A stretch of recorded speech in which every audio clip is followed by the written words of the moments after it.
Morning, everybody.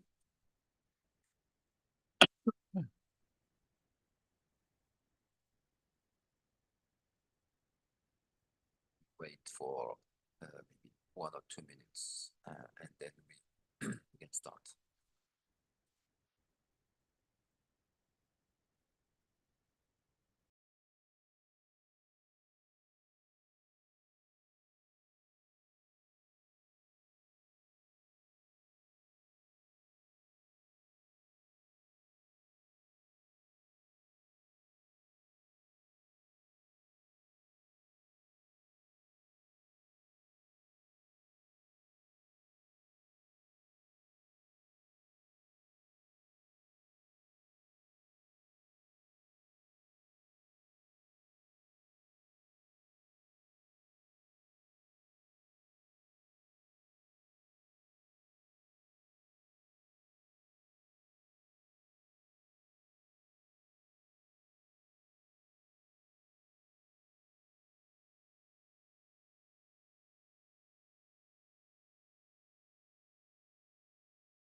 Let's start in 2 minutes. Nassim, you're online for the opening. Yes, good morning, everyone. Good morning, Zubir. Just to check if you hear me well. Yes, very well. Thank you. Morning, Giovanni. Good morning. Good morning, Sied. Pleasure to be here. Thanks a lot. Can you hear me well? Yes, very well. Excellent. Mr. Jumai, vous êtes avec nous? Are you with us? No, Zubir is not connected yet. He's not connected? Yes. Okay. Sied, can you hear us very well? Yes, thank you very much. Good morning, Zubair. Good morning. Thank you. So I think we can start now. Sorry for my voice, I'm a little bit sick. So the webinar will be in French and English. We'll have translation, huh? So you can choose the language where on the platform. So for those who prefer to have it in French. So we had French and English speakers. So thank you for joining this webinar on climate finance and employment. And we will have opening by Mr. Nassim Ulman, who is the chief of the climate and agriculture section in our headquarters in Addis Ababa. And then we will have four panelists, including myself. I will introduce them after the opening, and the directors are very sorry for not Cosmas and Adam are not very sorry for not being here. They will have a very urgent thing to deal with. So they will not be in the opening with us. So Nassim, the floor is yours for the opening of the webinar. Then I will take the floor to announce the plan of the webinar. Thank you. No, thank you very much, Zubir. And as the interpretation is provided, I will do my opening remarks in French. So just, I think you have the interpretation online. So bonjour à tous.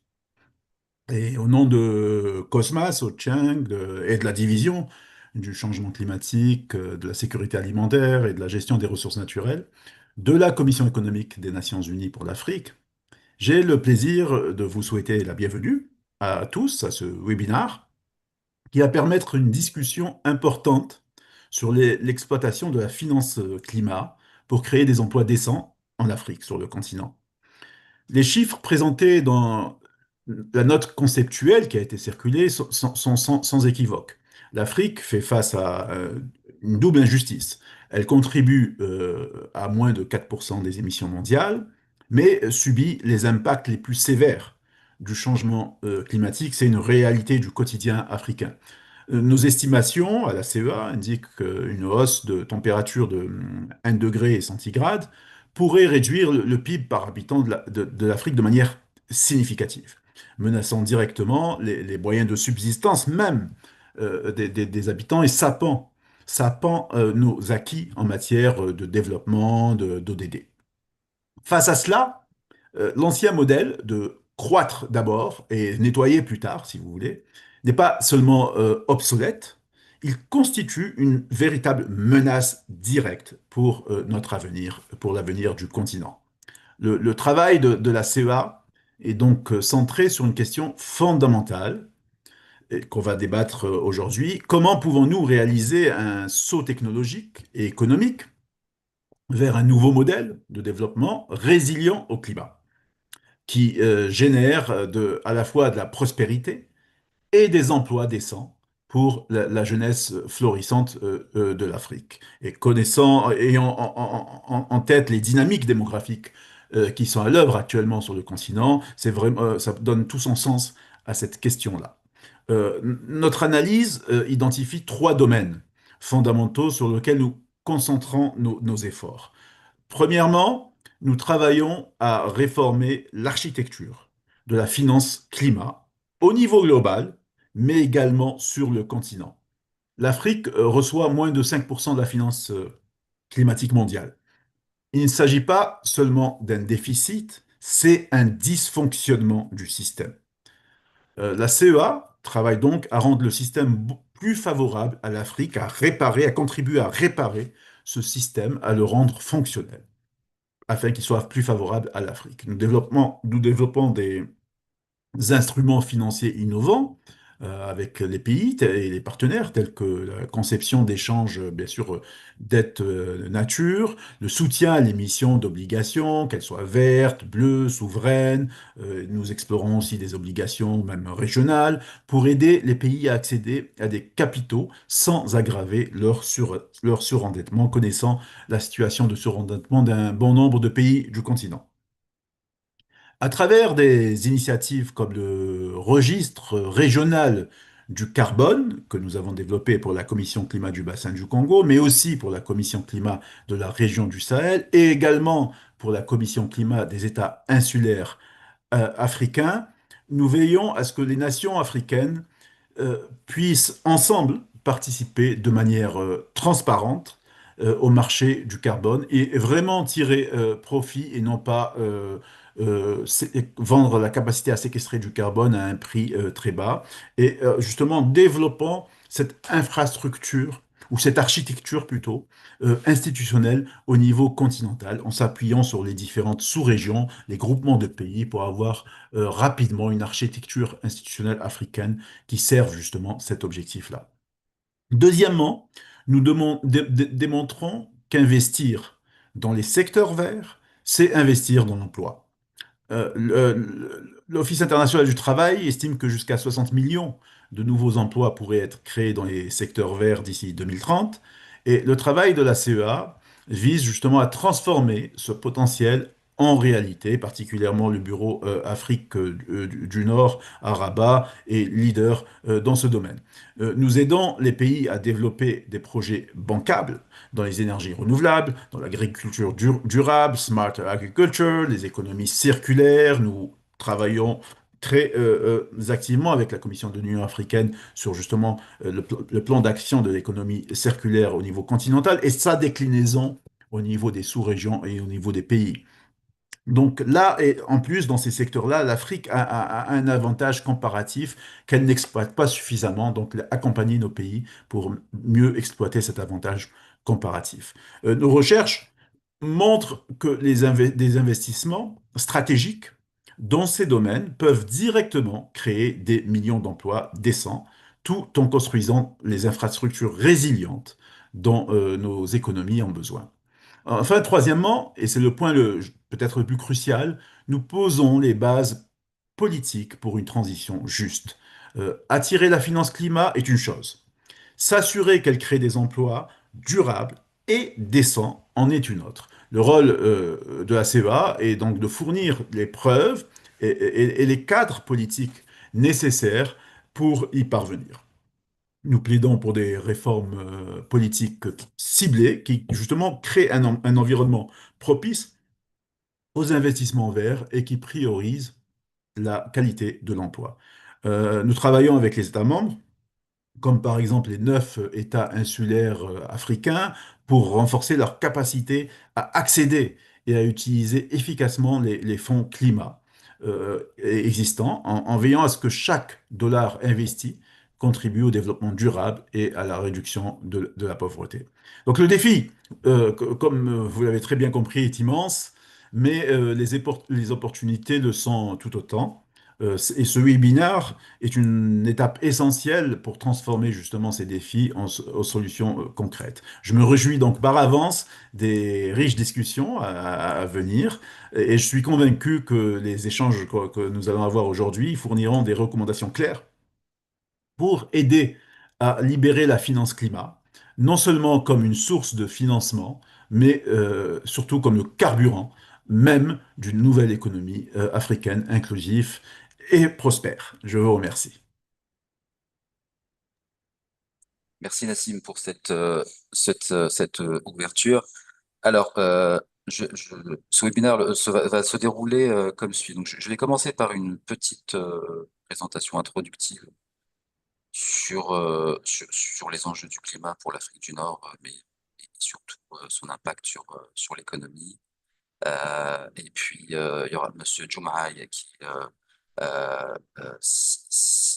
il parlera après moi si c'est vrai que c'est problème de connexion, sinon il sera un petit peu décalé, qui est l'ancien négociateur des pays africains sur la finance climatique et qui nous apportera une vision un peu de négociation autour des enjeux de finance climatique dans un cadre onusien. Et vous savez que l'Afrique a besoin de, de, d'énormément de ressources et je crois que Giovanni nous donnera quelques chiffres de financement en fait pour sa transition.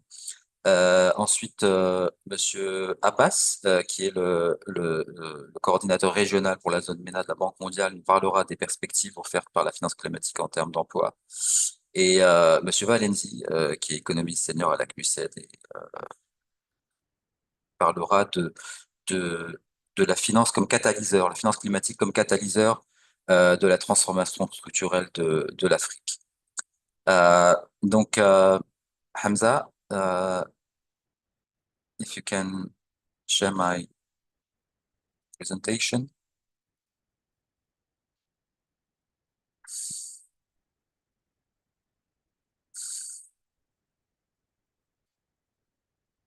Okay, donc, the slides are in English, I will talk in French, so those who don't understand French will follow on the slides, and those who are better in French can just listen to me.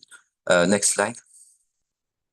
So I will briefly, because I think it's very important given what's happening now on the geopolitical scape on climate, that to briefly recall the emergence. Pardon, je suis censé parler en français. Donc rappeler un peu l'émergence,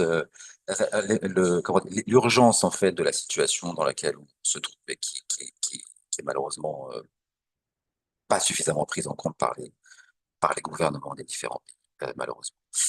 Ensuite, brièvement, je donnerai quelques chiffres d'impact, d'estimation d'impact du changement climatique sur le PIB en Afrique du Nord notamment, et quelques éléments sur l'impact sur l'emploi.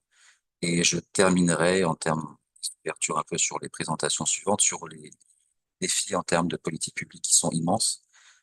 Slide suivante, comme ça. Slide suivante. Voilà.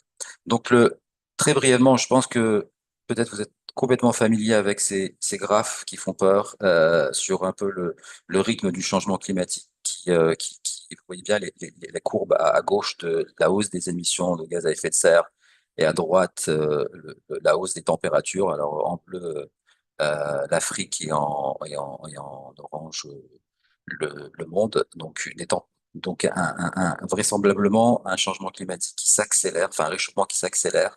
On est passé à plus 0,27 de réchauffement par décade. Et la mauvaise nouvelle, et même si globalement on essaie d'avoir des messages positifs sur peut-être qu'on peut éviter ça, mais la mauvaise nouvelle, c'est que les estimations les plus récentes indiquent qu'on devrait franchir ce seuil de 1,5 degré qui était fixé par les accords de Paris, probablement autour de 2028-2029, en tout cas d'ici 2030, et seuil encore plus critique parce qu'il pose la question de de la capacité d'adaptation en fait de l'humanité, c'est notamment de certaines régions du monde.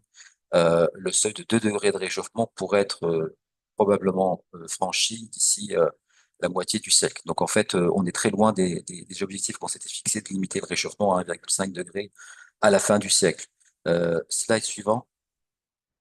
Donc, on est sur une trajectoire non pas de réduction d'émissions comme qu'on s'était fixé, mais plutôt sur encore une hausse, même si certains pays arrivent un peu à réduire. Donc, on n'arrive toujours pas, et je pense que ce sera très compliqué de le faire sans changement de modèle, mais on en parlera, de réduire de maintenir en fait une croissance en réduisant les émissions. Slide suivant. Alors, l'Afrique du Nord, c'est un hotspot. Donc, il y a deux caractéristiques, celle d'une sorte d'effondrement en fait des ressources hydriques. Vous voyez l'évolution entre 1967 et 2021, donc une réduction par plus de 2 des ressources disponibles. Et donc, la région est de plus en plus soumise à un stress hydrique très fort avec des périodes de sécheresse qui s'allongent. C'est la suivante. Donc, dans ce graphe, j'ai mis en abscisse les ressources renouvelables et en haut le régime de température. Et on voit en rouge les pays d'Afrique du Nord qui sont à gauche, à droite, en haut à gauche. C'est-à-dire ils conjuguent à la fois une hausse des températures qui est très élevée par rapport à une bonne partie des pays de la planète et une raréfaction des ressources en eau. Ça pose des enjeux extrêmement importants pour les populations, mais en termes de développement aussi. C'est le suivant.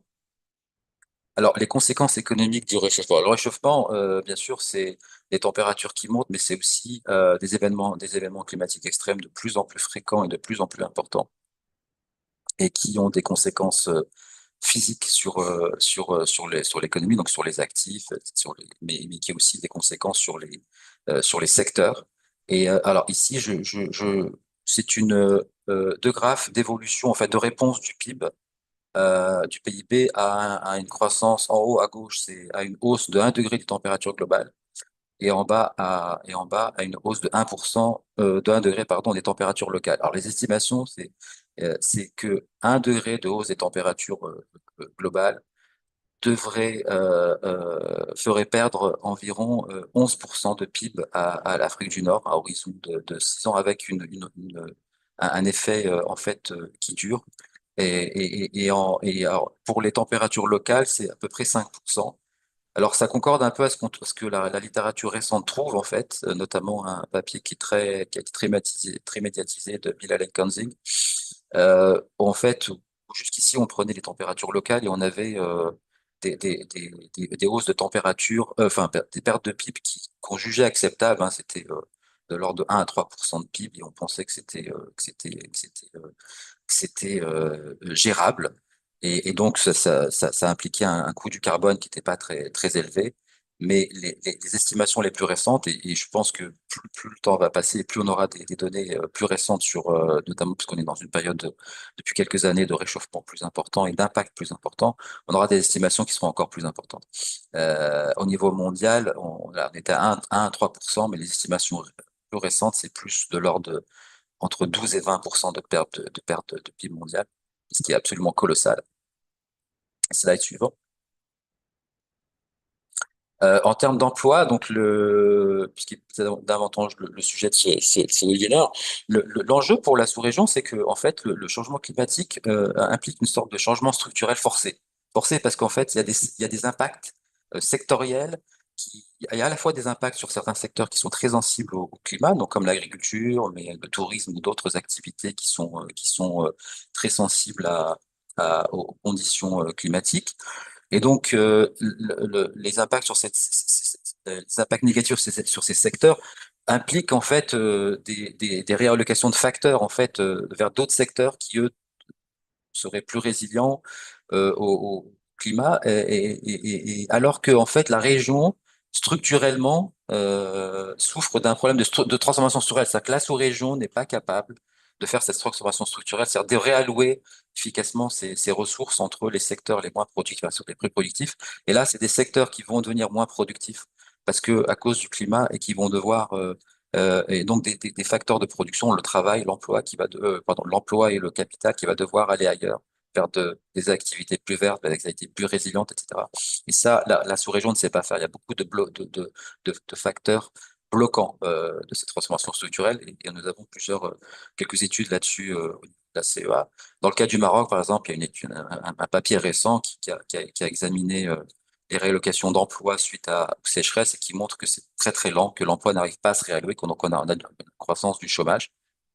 Donc, il y a un impact sur la santé, sur la productivité, je vais y revenir, mais sur la santé, qui est très important et qui impacte directement la santé des travailleurs, la disruption des chaînes de valeur et des pressions sur le marché du travail, donc sur le secteur informel. Donc des impacts sectoriels, des impacts sur la santé, sur sur les chaînes d'approvisionnement, mais il y a des impacts physiques sur les actifs. Et il y a des opportunités donc qui sont là, donc avec des secteurs, ce qu'on appelle les green sectors, donc les secteurs plus verts, les activités plus vertes, donc notamment comme les énergies renouvelables par exemple, qui peuvent créer des emplois. Mais il y a des défis là aussi en termes de financement, en termes de formation des travailleurs. Donc il y a des questions de, des problématiques très importantes en fait de transition pour les travailleurs pour aller d'un secteur à l'autre en termes de formation, en termes de nouvelles opportunités d'emploi aussi qu'il faut créer. Et là aussi, la région souffre de ça. Elle a une croissance qui ne crée pas suffisamment d'emplois. Donc, que va-t-il se passer quand la croissance sera plus faible pour l'emploi? Slide suivant. Donc, en termes d'emploi, ce qui est encore le plus significatif, c'est que la sous-région souffre de fragilité structurelle, hein, avec des taux de chômage qui sont déjà élevés parmi les jeunes et les femmes, et taux de participation au marché du travail qui sont faibles par rapport à des pays comparables pour les femmes et les hommes. Donc des taux de self-employment, de taux emploi qui sont très élevés, et notamment dans l'informel, donc des taux d'informalité à la fois des travailleurs et des entreprises qui sont élevés et ce qu'on appelle aussi les NEET, c'est-à-dire les jeunes qui sont ni à l'école, ni sur le marché du travail, ni en formation. Non, et donc, et donc, on a des taux de population, de vulnérabilité de l'emploi qui sont assez élevés. Donc, dans le tableau que vous voyez là, à la fois en termes il y a une insuffisance de protection, parce que euh, les chocs climatiques, les impacts du climat sur les secteurs, sur les travailleurs, et ceux qui en souffrent le plus, c'est les travailleurs les plus vulnérables, et ceux-là n'ont pas n'ont pas de filet de protection. Donc des taux de protection des travailleurs qui demeurent encore assez faibles. Et des taux de vulnérabilité de la population, donc par exemple en Mauritanie, on a près de 66% de la population de l'emploi est vulnérable, est jugé vulnérable et notamment pour les femmes aussi. Donc, une question importante, c'est les femmes sont davantage impactées par ça. Slide suivant. Sur la productivité, donc le BIT a estimé, et là aussi, je pense que plus le temps va passer, plus on va pouvoir intégrer des nouvelles données au mieux être mieux capable d'intégrer le climat dans les modèles, parce qu'on n'est pas encore très bien, on n'est pas encore très bien capable de faire ça. On aura des estimations d'impact en plus importantes. Là, c'est sur le BIT a estimé que d'ici 2030, la sous-région pourrait, en raison donc de la montée de forte chaleur, en équivalent emploi de perte, c'est 1 million d'emplois, ce qui est assez important. Slide suivant. Ici, j'ai fait une petite estimation en classant les secteurs par degré de vulnérabilité. Donc les rouges foncés, c'est les plus vulnérables. Verts, c'est les moins vulnérables. Et rouge clair, un peu moins middle. D'estimer la proportion d'emplois qui sont vulnérables. Donc dans le cas de la Tunisie, c'est 26%. Et l'Égypte, 35%. Vous avez les chiffres cumulés pour tous les pays. Donc des proportions en fait des proportions d'emplois importantes en termes de vulnérabilité au changement climatique. Slide suivant. L'autre question en fait, l'autre mécanisme d'impact qui n'est pas suffisamment souligné. On parle plutôt de la montée des eaux, ce que ça fait sur le tourisme du littoral. On parle des fortes chaleurs, qu'est-ce que ça fait sur la productivité des travailleurs, etc.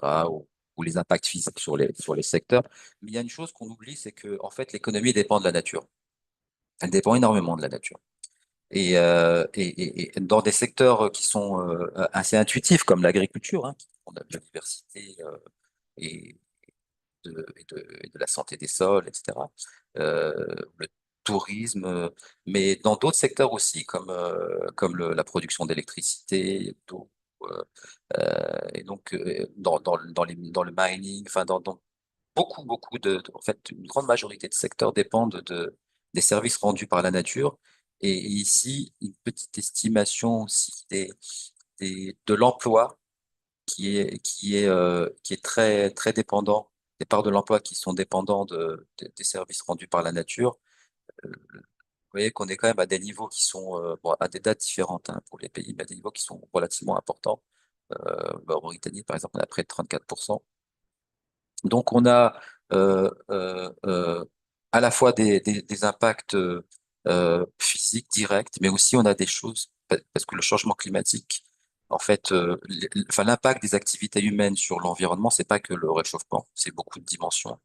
Et toutes ces dimensions-là, les limites planétaires, vous avez dû en entendre parler, on est en train de les franchir, on en a franchi 7 sur 9, et ça a un impact direct sur la nature et les services qu'elle rend à l'économie. Et donc, plus on détruit cette nature, et plus en fait, on a des conséquences, on génère des conséquences négatives sur l'économie.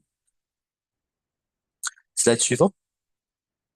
Alors, les défis en termes de politique publique.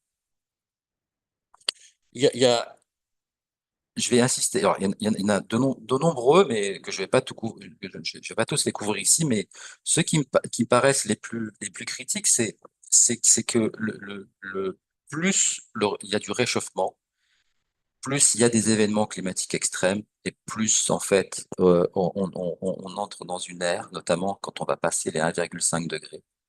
Les climatologues disent qu'on rentre dans une ère inconnue, dans des territoires inconnus, parce que il va y avoir des phénomènes plus, plus importants et plus fréquents. Et donc, on entre dans une ère où on risque d'avoir davantage de chocs et de crises multiples, en fait, hein, de combinaisons de chocs climatiques qui engendrent des problèmes sociaux, de santé, et qui se transforment en problèmes, en crise financière, en crise économique, notamment à la dette, des problèmes de crise de dette qui risquent de fort probablement d'arriver, notamment à cause de ces questions-là, parce que les pays subissent des chocs de plus en plus importants et accumulent de la dette pour répondre aux conséquences de ces chocs. Et au bout d'un moment, bien, en fait, ça marchera plus là, parce que si d'un côté on a un climat qui réduit le PIB et de l'autre on a une dette qui s'accumule parce qu'il faut répondre aux chocs, il y a un moment donné où en fait, voilà, on ne sera plus capable de rembourser cette dette. Donc davantage de chocs plus fréquent, plus important, multidimensionnel, et donc se pose à la fois la question de l'absorption de ces chocs dans le court terme, hein, c'est-à-dire prenez la pandémie, il a fallu absorber ce choc à court terme, donc on a accru la dette, on a essayé de répondre du mieux qu'on pouvait pour répondre à ce choc-là, donc il y a préserver l'emploi, limiter les conséquences sociales, donc absorber ces chocs, avec des pressions de plus en plus importantes sur les finances publiques, alors que les pays de la sous-région ont un problème de financement, c'est pas les seuls, mais un problème de financement, notamment de mobilisation de ressources.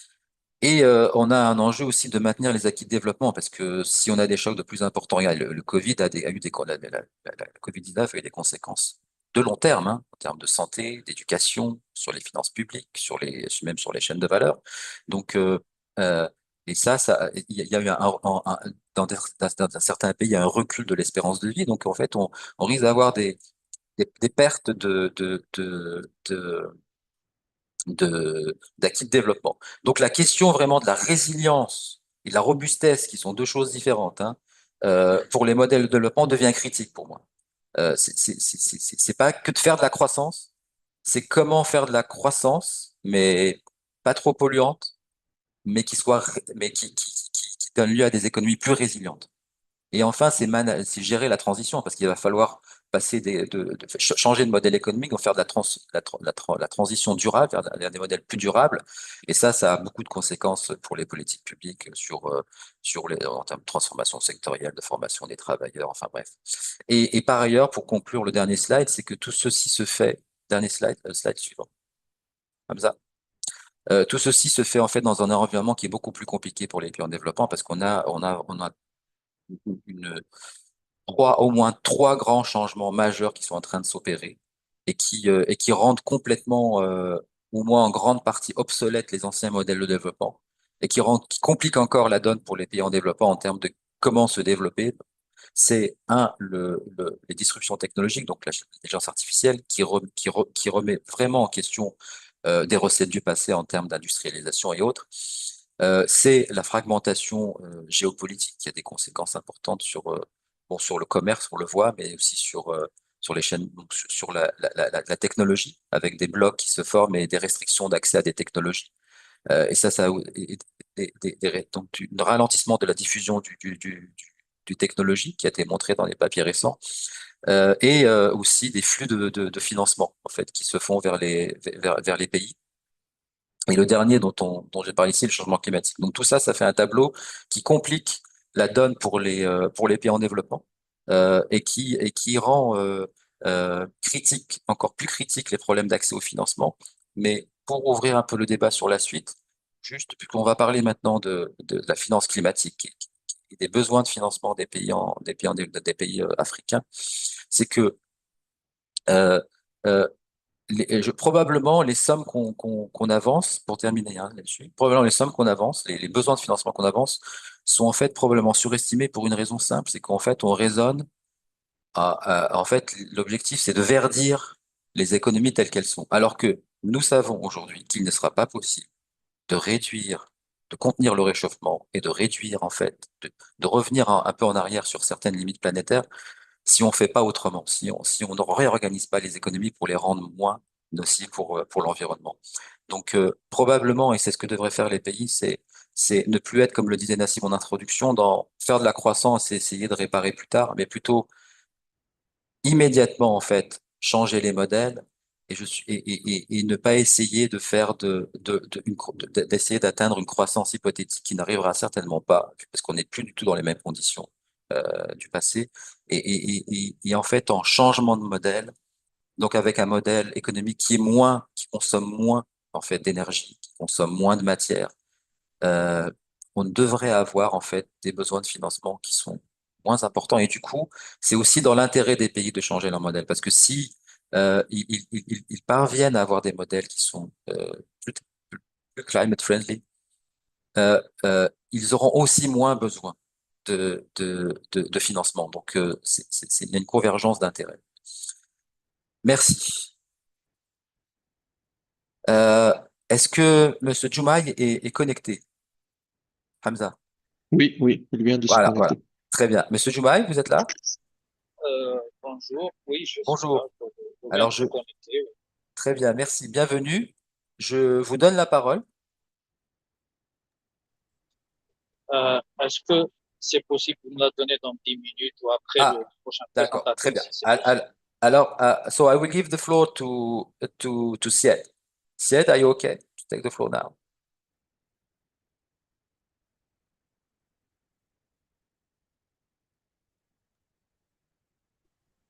Yes, thank you very much, Zubair and colleagues. It's a pleasure to join this discussion and an absolute challenge that Africa region is facing. And we have all heard about the challenges that the climate change presents, the impacts that it will have on all sectors, the economic and financial impacts, but then also social impacts as well. My intervention will be short, brief, but it will cover what can Africa region policymakers do differently, and how do we understand the climate finance and the employment impacts and potential for job creation. and how do we use that better for future of African continent and its population. My name is Syed Adil Abbas. I lead the World Bank's Climate Change, Middle East, North Africa, Afghanistan, and Pakistan regions work on climate change across all of the 24 countries. If I may move to the next slide, please. So we've heard some of the Africa perspective, and we all know that there is a significant gap in how much of climate finance is needed globally. But then also in Africa, we have heard the number that even with this limited amount of climate finance that is globally available, Africa receives only 5% of it. This is, as in the opening remarks it was said, it is not just a failure, it is a systematic failure of the system. However, that is the reality. We all know that the global economic and financial situation is complex. It is difficult to flow financing, especially grants financing to developing countries. Number of issues, structural as well as readiness issues, are at stake, and we all need to fix those issues. Of course, on this slide, as you can see, there are different estimates of what is needed at a global level. One estimate says 2.9 trillion annually for us to keep the global warming at 1.5. The recent IPCC estimates suggest that it needs to be 4 to 7 times of the current volume of financing. The specific numbers are not important. What is important is that there is a significant gap in financing that is available on climate change. And this is something that is discussed at every global climate forum, including in the upcoming COP. Next, please. What I often find very helpful is to try to understand when we say climate finance, what does it really mean? And on this slide, I have tried to clarify that. Most of us, when we think of climate finance in Africa or in other developing countries, we think of what is on the left side of the slide, which is dedicated climate finance. These are the resources that often come from Green Climate Fund or GEF or Climate Investment Fund or Adaptation Fund. There are a number of other similar funds as well. But that is just one category of climate financing. It used to be much more concessional, but even in these trust funds or in these climate funds, there's now the trend that these funds come with some level of cost of capital that is blended with borrowing by the developing countries. And while there is a trend, it is unfortunate that even the most concessional funds come with some of these conditions. However, I think we should understand the full picture of what policymakers have at their disposal. So if you start moving from left to right of the slides, you see that there is also development finance from many of the UN and MDBs and other financial institutions, many of which could also and already does support climate resilience and climate mitigation projects and initiatives.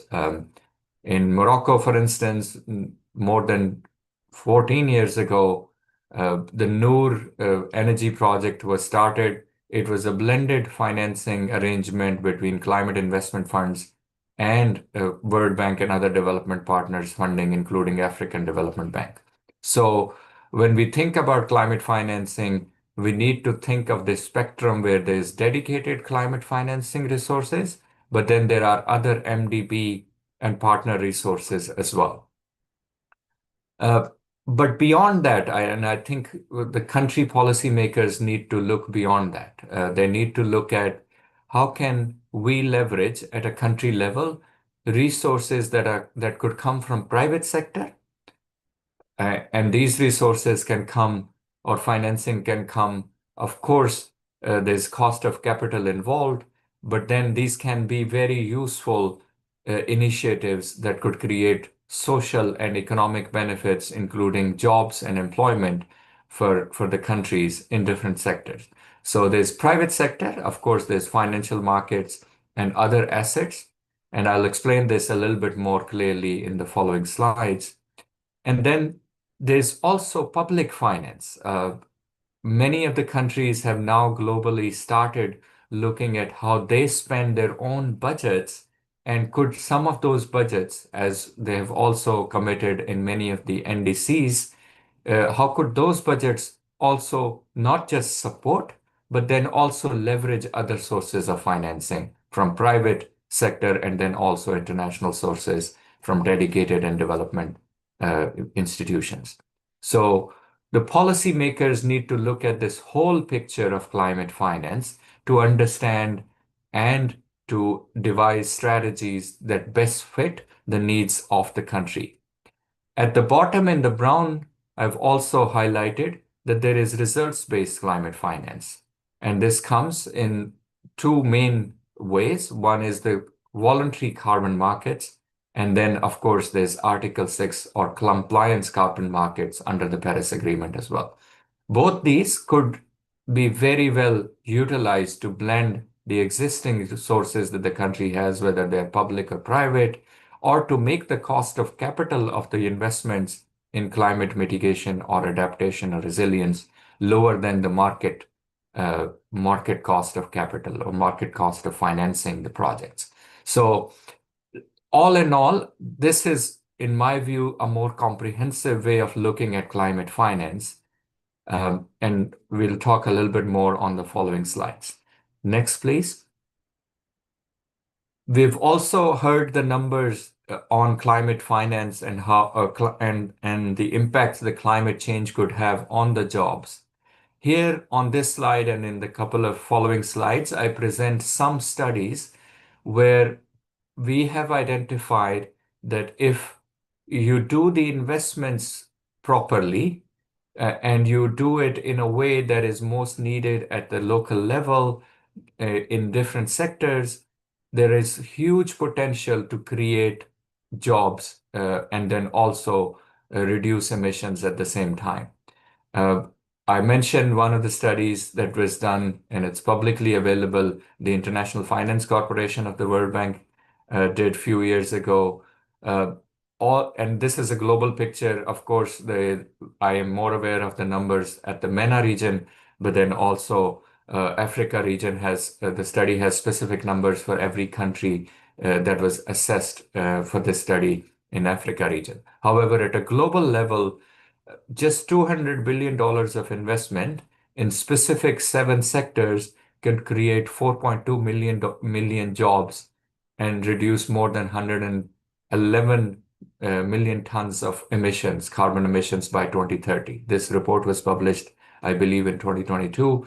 So it's already been a few years, but the lessons and the numbers stay relevant for policymakers.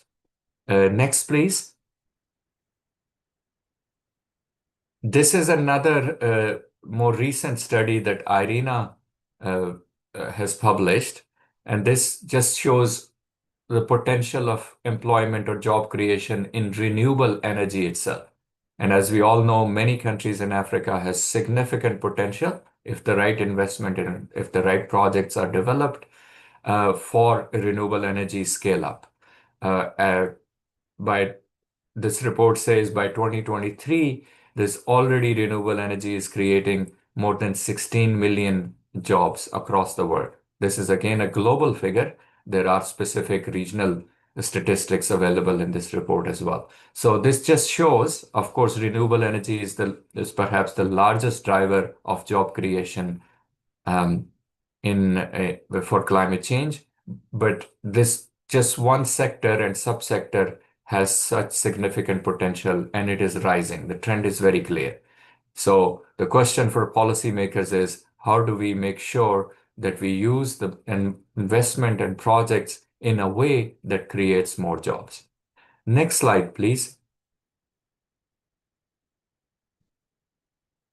This slide also presents some of more recent studies that are very specific at a country level in specific geographic areas that could potentially create significant jobs. I won't read into the details of all of these studies, but beyond the energy, which is on the left side of the slide, even in urban resilience and land management, if the investments are directed in the right sectors, in the right areas, there's significant potential to create jobs. For instance, a recent study which accounts for enabling environments for job creation in Sohag governorates of Egypt found that there is potential to create more than 71,000 jobs.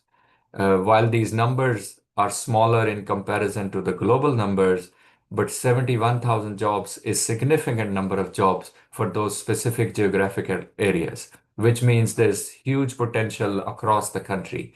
Similarly, in Yemen, a recent study found that 1.3 million days of temporary jobs created through integrated urban services and emergency projects. So there's again significant potential in different countries. Countries even in the FCV context, such as Yemen, has the potential to create jobs if the right investments are made in the right sectors. Next, please. So now we know that there is huge investment gap, huge climate financing gap. At the same time, there's huge potential for socio-economic benefits and employment in if the investments are directed and packaged correctly or rightly.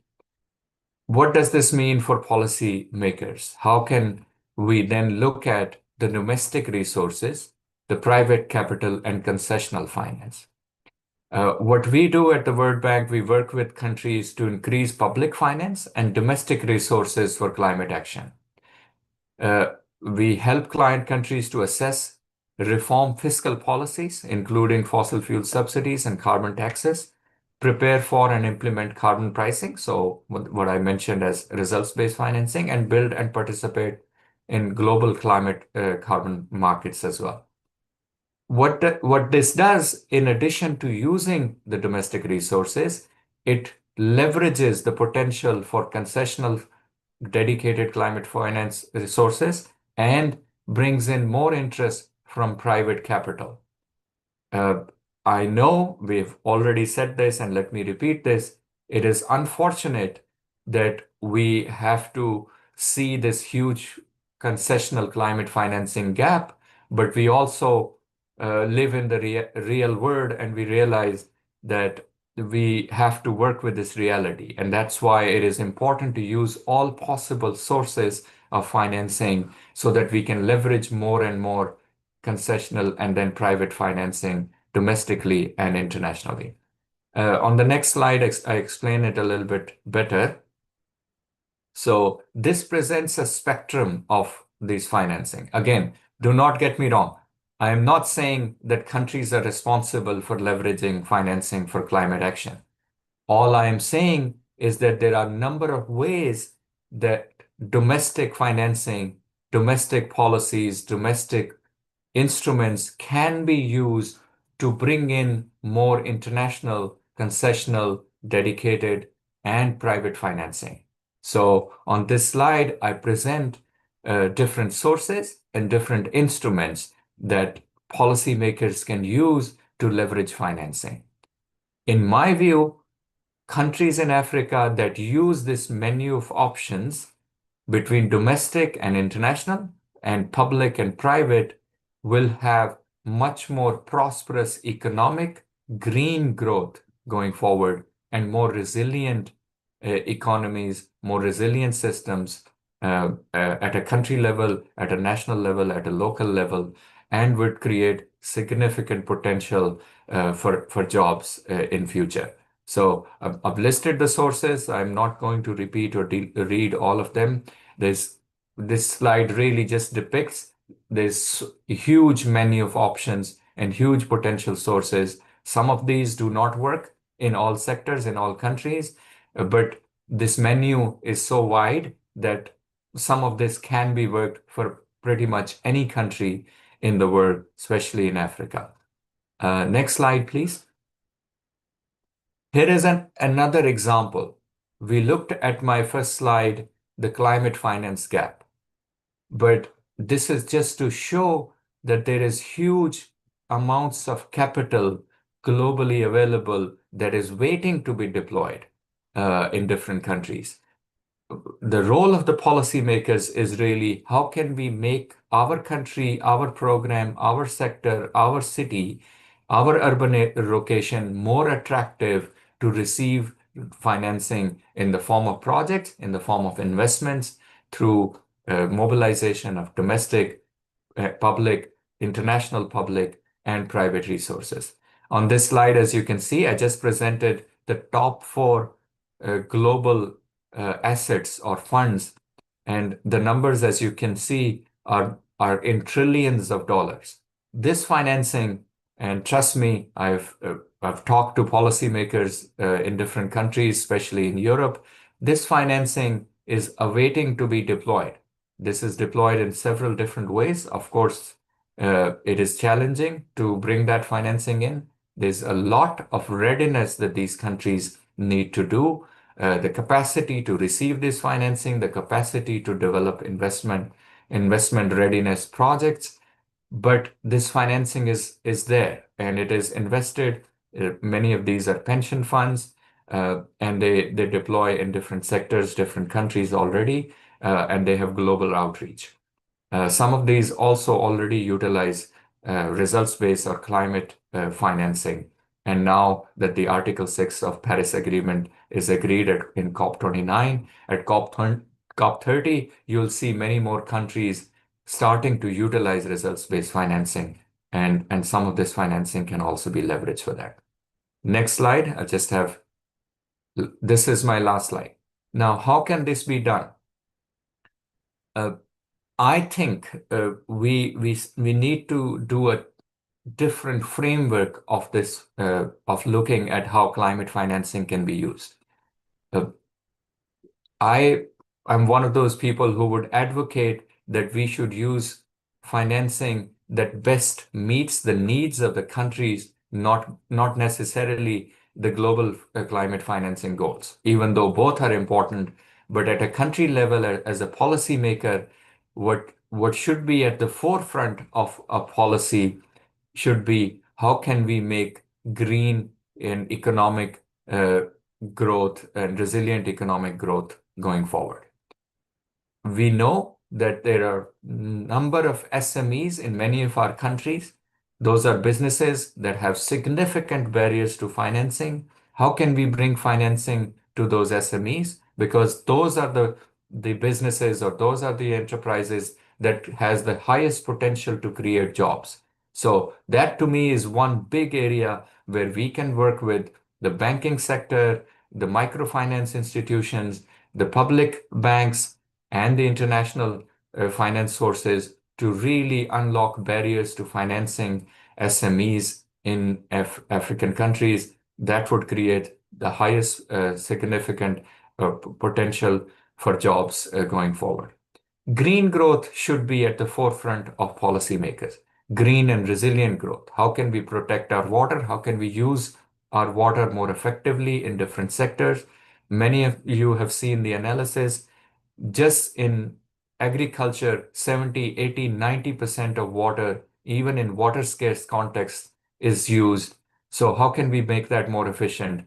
And the productivity in many of those countries is 3 or 4 or 5 times lower than comparable countries in other parts of the world. So we really need to use the limited amount of financing in ways that works best for our natural resources in African continent. Countries can also look at using green public procurement, not just the procurement in a standard way, develop standards that bring in provide green incentives to businesses when you procure at a national level, at a local level. Similarly, there's huge potential. So I can give many examples of deploying new technologies, industries, markets, and business models and value chains to leverage financing from international sources, through MDBs, through domestic sources, and then through private sources as well. If you just take waste management is a huge opportunity. Circular economy is huge opportunity. So how can we solve development challenges by bringing in green financing, improving circular economy, improving circular carbon economy in different sectors? How can we use new technologies? How can we provide financing for those new technologies to smaller businesses and create those value chains? I think that's, again, major potential area that many countries are not yet able to take advantage of.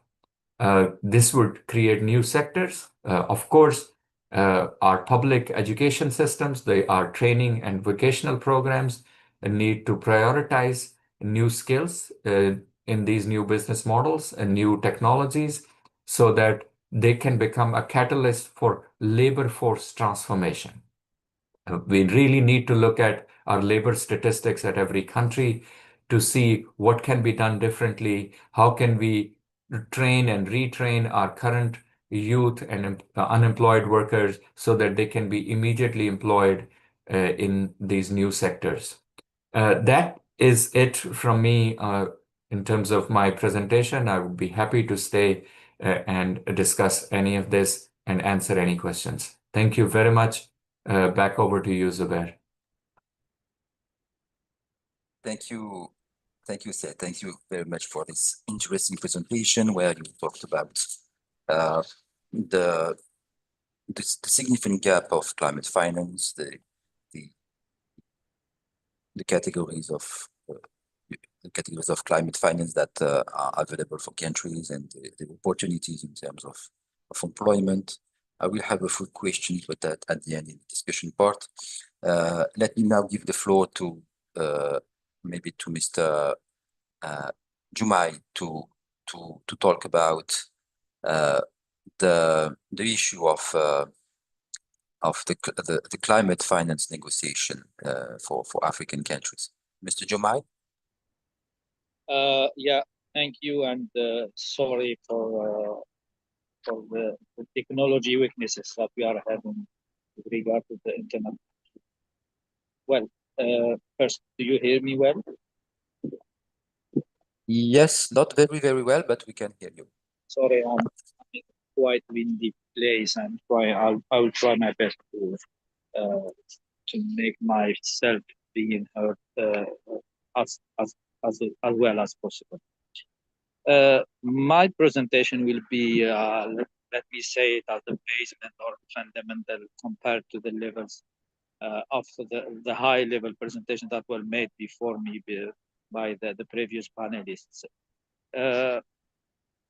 You know, all what was mentioned, in particular when it comes to gaps, when it comes to incoherences and the problems to access finance, climate finance, and so on and so forth,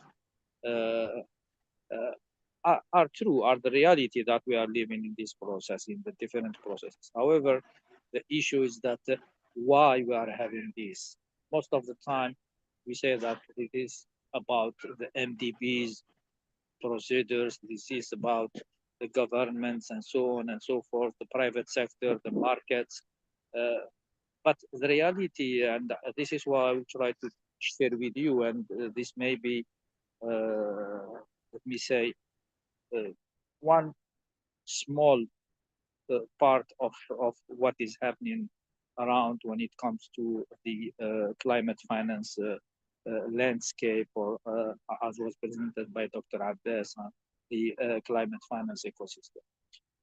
Let me just put it from UN understanding, UN language, UN terminology, UN knowledge about when this is being understood, and how we need, from, for example, need to make the effective links between what is in the capital market, for example, what the government's needs are, what the MDP's availabilities and possibilities are, and where the decision and how the decision are being made to make the process working, things being improved.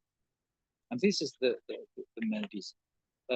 I wanted to present what does mean this for high-level participants to this webinar, high-level panelists and others. When we try to explain something which is fundamental as what is a multilateral environmental agreement and how this works and things like that, I'm not sure this is the purpose of my presentation. The purpose of my presentation is mostly about to find where the difficulties are, where the problems are, where the bottlenecks are, to understand the reality of climate finance. By the way, there is no common agreed definition of climate finance under the UN system, the formal process. Now, on this slide, we all know that countries, parties, governments,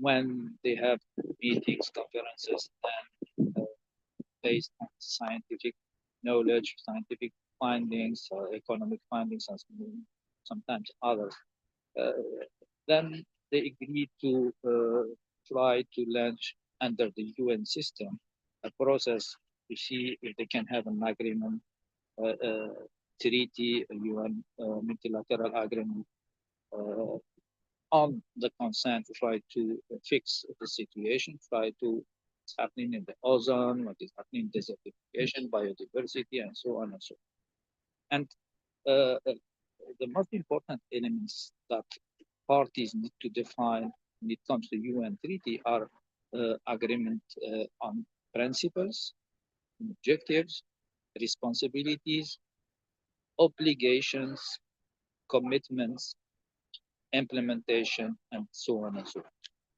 Now, okay, you move to the next slide. Can you go back to the previous? Thank you so much. And this is the main known configuration of any UN treaty, in particular when it comes to multilateral environmental agreement. What is important when on this slide is to focus on three main elements when it comes to matter. The first is responsibilities. The second are obligations. The third are commitments. And this is the basis of all what is happening and the problems that we are having in the in all processes. The gaps, for example, the finance gaps that were presented by Dr. Abbas and before them, the weaknesses that we are having are linked to these three main elements, which are the responsibility, the obligations, and the competence. And you know, the outside world of the UN system, where parties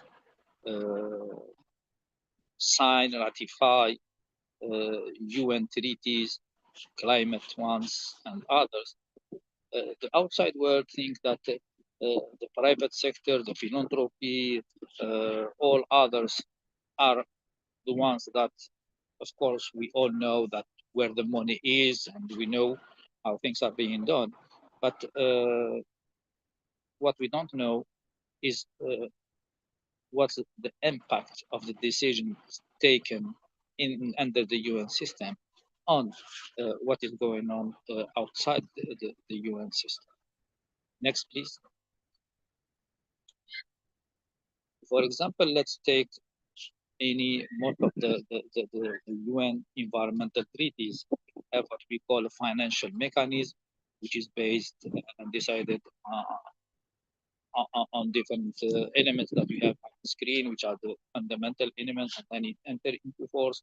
And then the process of how to operationalize and implement the financial mechanism, the entities, the funds, the mobilization, and so on and so forth of of all elements for when it comes to finance are then negotiated, discussed, negotiated, and decided under the UN treaty, POPs, or other ways to decide. Next one.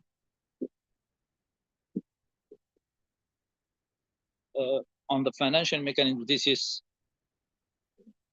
Dr. Abbas presented the climate finance ecosystem, and here are some direct and the financial, I can say also landscape ecosystem or configuration of the UNFCCC. I will not repeat about the adaptation fund, GCF, fund for responding to loss and damage, and also before them the GEF as operating entity of the financial mechanism. Now, these are the elements of the chain. Next, please. Now, to link it to our webinar today, and the previous speakers already mentioned this, we know that since the UN climate process started, there is thousands of jobs that were created linked to not only the UN process as from the negotiation side, but the technical side, scientific side, to project implementation, program implementation, and other activities. And of course, it will continue and it will increase. This is just to link it to the purpose of today's webinar. Next, please.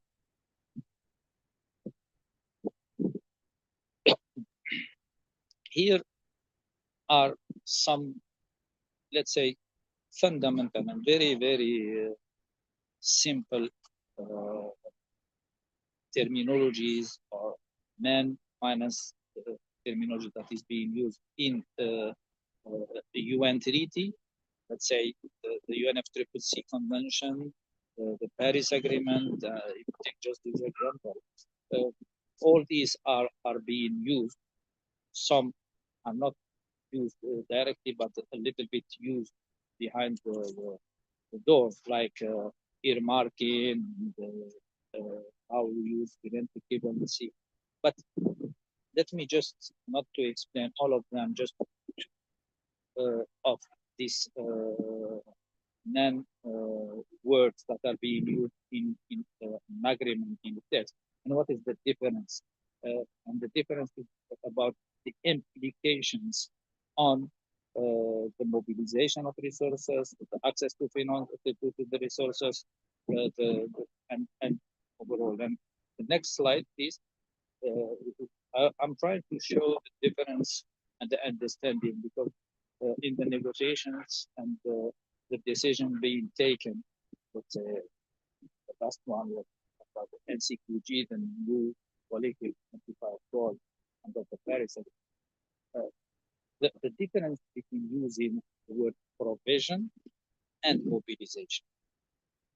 When we use the word provision in UN text, be it an agreement, a decision, or other, the implication is that parties that are vulnerable, that need access or need resources to face the problem of climate change, they, through the provision, means that they are going to access to grant-based resources.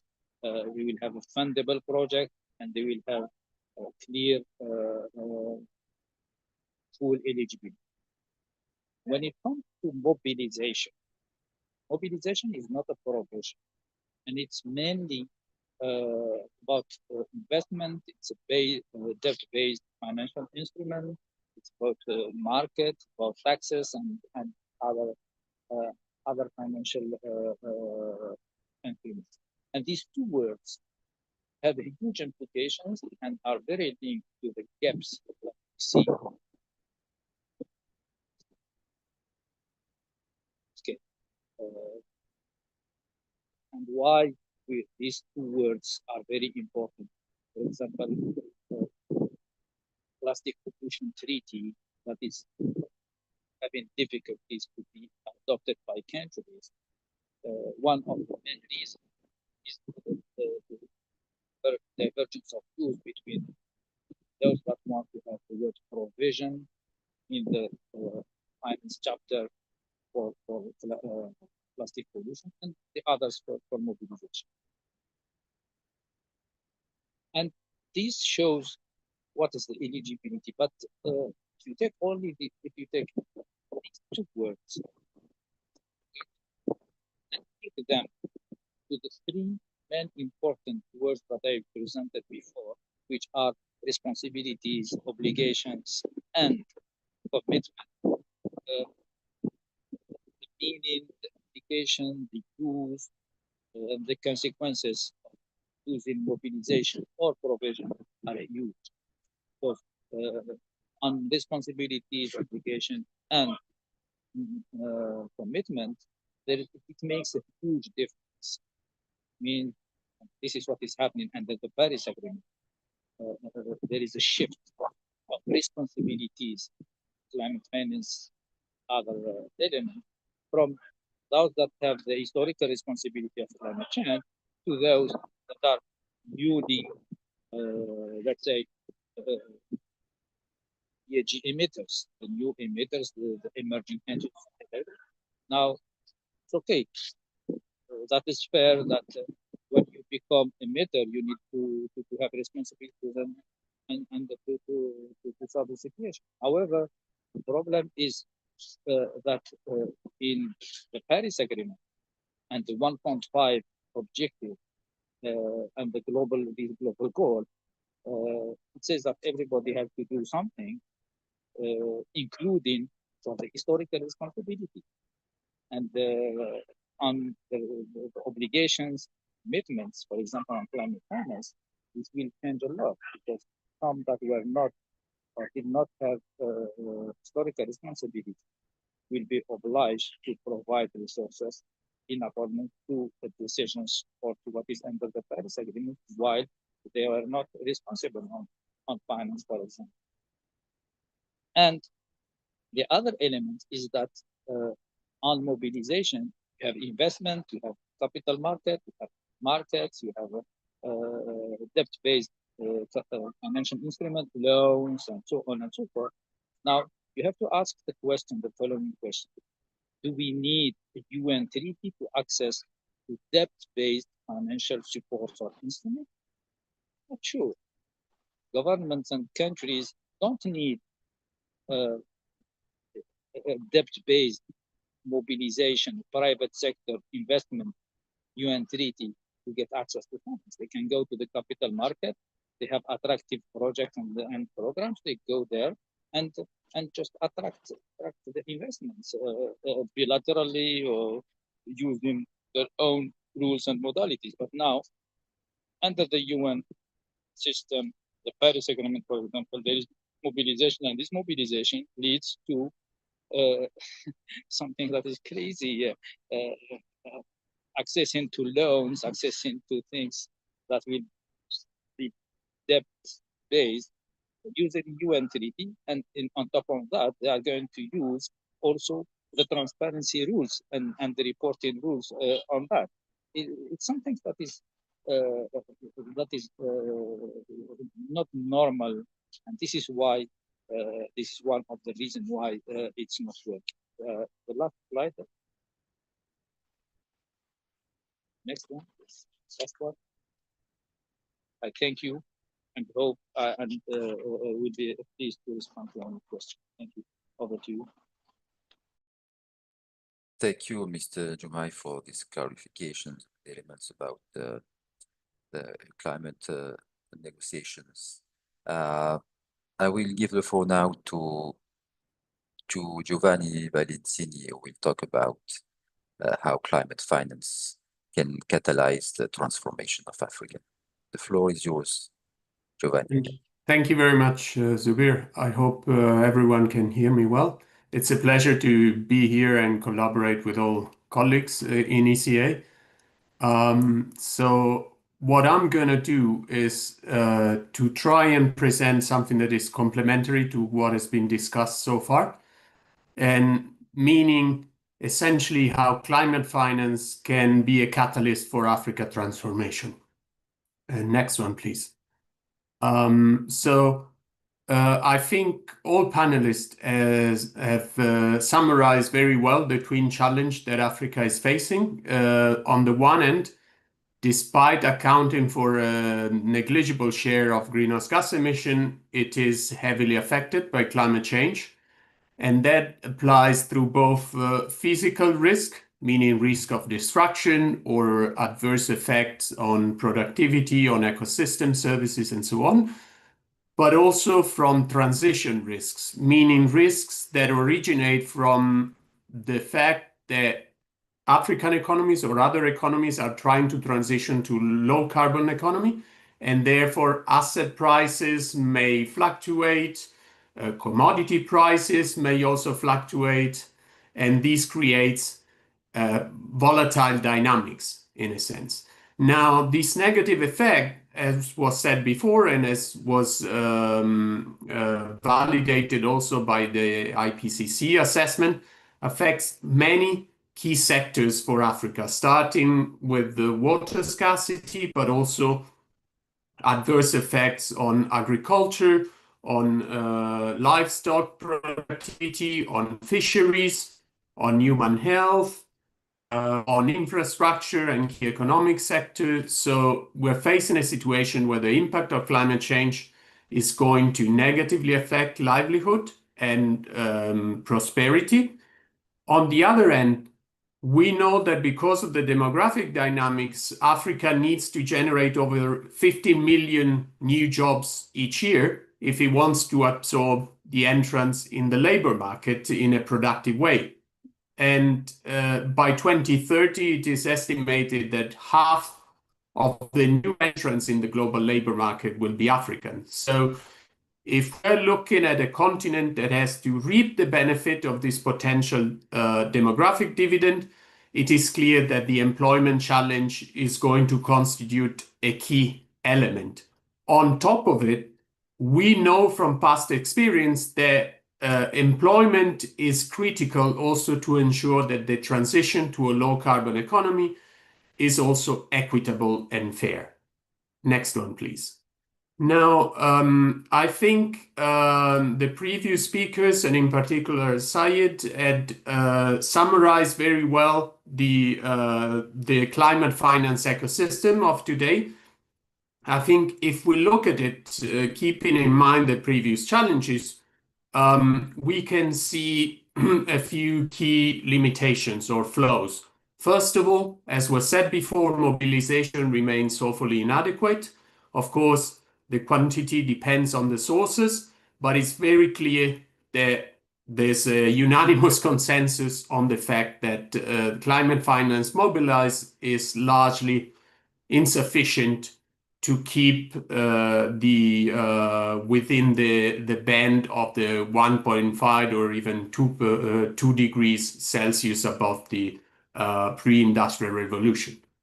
The second flaw that we've identified, and I think that speaks also to what was said by the previous speaker on international negotiation, is that there's a lack of transparency and agreement on the very definition of what constitutes climate finance. And that undermines trust at international level.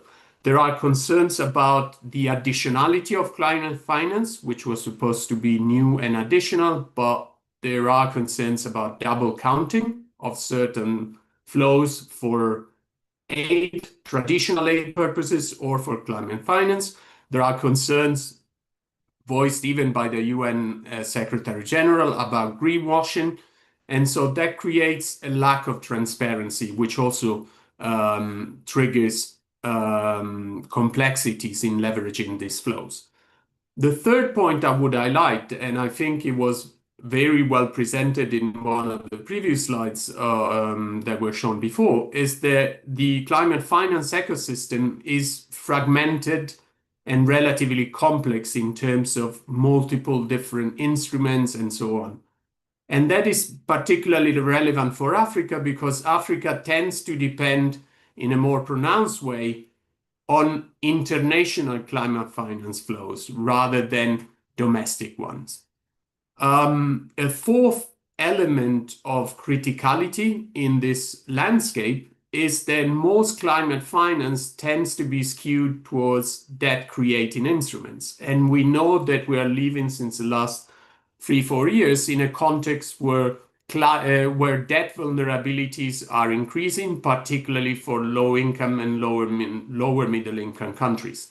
Now, over the past decade, I think our research shows that more than 60% of climate finance was delivered through debt-creating instruments, and only 5% through grants and 34% through equity instruments.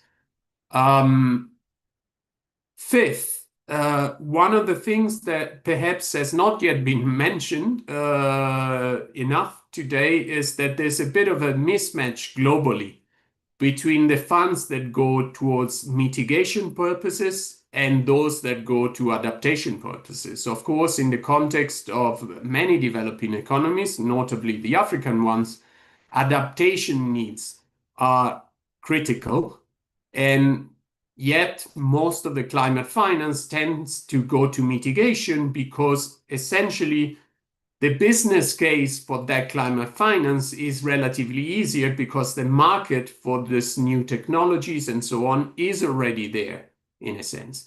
Whereas it is much harder to mobilize climate finance, particularly from private actors, into adaptation spending. Think, for example, about climate resilience port, sea barriers to prevent flooding, etc. And related to this, I think over the past decade, there was a bit of a overly optimistic hype on the extent to which the world could mobilize private climate finance. Whereas what we see, and I think it was also stressed by, in fact, in the concept note, what we see is that not only the quantum of climate finance has been, below expectation, but also the poorer countries have tended to reap less benefits from these flows, and Africa was only accounting for 5% of the climate finance flow, if I'm not mistaken. And the last point, which I think for us is very important, and that is probably the one that complements the best what has been said before, is that in this complex landscape, there tends to be weak alignment between strategies to mobilize climate finance and strategies to spur structural transformation and green industrialization. And I think that is a point that is very, very important, because we need to understand that the transition to a low carbon economy is a process that may require decades in terms of changing the energy supply, in terms of accumulating adequate skills, etc. So there needs to be a strategic plan, not only to reduce greenhouse gas emission and create a climate resilient economy, but also to transition in terms of employment, in terms of competitiveness, and in terms of essentially value generation within the economic system. Next one, please. So in a sense, it is very clear that the cost of climate inaction exceeds the cost of investing in this low carbon transition. But as I think Zubir was saying before, we also need to keep in mind that low carbon transition implies an accelerated structural change from carbon intensive sectors to low carbon sectors. And the drivers of this change can include multiple factors. This pressure for this change can be triggered from demand shift, let's say consumers demanding more sustainable products, but it's also partly triggered by technological innovation, Think about the sharp decline in the cost of renewable energy over the last decade or so. It can be triggered also by regulatory changes at home, but also abroad, if you're thinking about your export performance. And finally, it can be indeed triggered by an evolution in the financing landscape, which pays a premium for more sustainable investment opportunities. Now, this process of structural change from carbon intensive to low carbon sectors, of course, has wide-ranging effects on asset prices, on employment opportunities, on revenues, on macroeconomic variables. And particularly for developing countries, which tend to lack financing resources to cope with all this variability, this process can be quite challenging and requires, of course, it is contingent on the policy incentive, because the policy incentive can tilt the balance between a sector that could have a first mover advantage, or rather a carbon intensive sector that free rides, let's say, on the mitigation of other countries. And these complex dynamics requires a long-term planning for the economic system to navigate it. Next one, please. I think in the context of developing countries, what we've seen looking at the experience of multiple emerging economies is that, yes, there is research that, of course, points to the fact that poorer countries tend to have weaker capacities to readily pivot to low carbon sectors. But at the same time, poorer countries also have significant opportunities for leapfrogging. You could think about, for instance, in the context of Africa, where a significant size of the population doesn't have access to electricity, you could think about the promises for decentralized electricity generation through off-grid systems that allow, for example, small rural communities to be electrified without incurring in the cost of extending the grid all the way to this remote community.